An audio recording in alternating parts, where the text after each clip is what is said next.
Hello guys, nandito ako naglalakad naman. Malapit ito sa amin.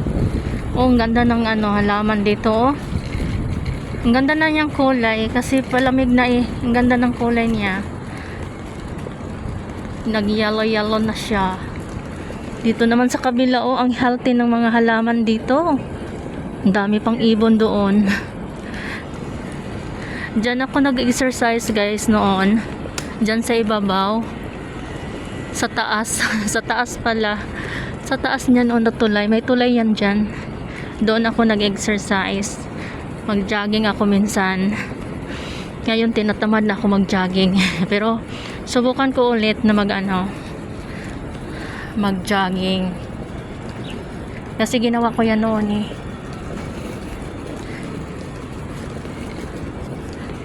Dito ka dadaan. Tapos pupunta ka doon sa taas. Yan. May park dyan sa likod. Maganda yan dyan banda. Maraming magaganda dito mga tanawin sa Hong Kong. Yung mga matataas na mga building. Yan guys. Malapit na ako dito sa amin. Nandito na ako. Ito yung lugar namin. Dito po ako nakatira at nagtrabaho.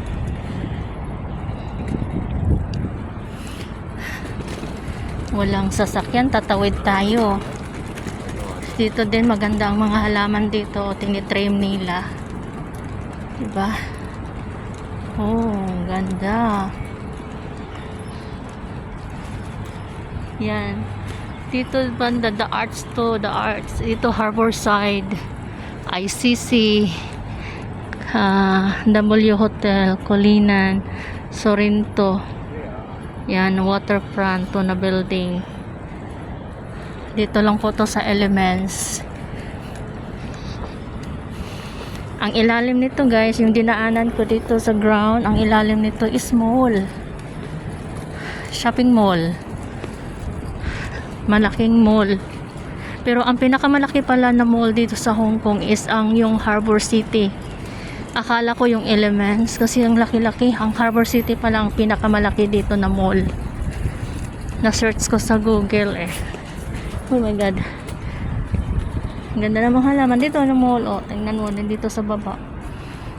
Yan po ang shopping mall ng Elements. Elements po dito. Yan, makikita mo.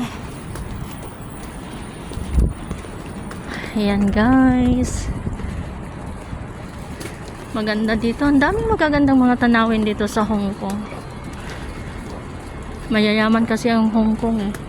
At saka pag mayroong bagyo dito, safety sila. Sa awa ng Diyos. Safety naman kami dito. Hindi pa lagi sa Pilipinas laging binabaha, ninilindol, nag-landslide. Kaya dito sa Hong Kong, angat na angat sila kasi wala silang pinsala eh. Yung maganda dito. Ganda ng garden dito guys.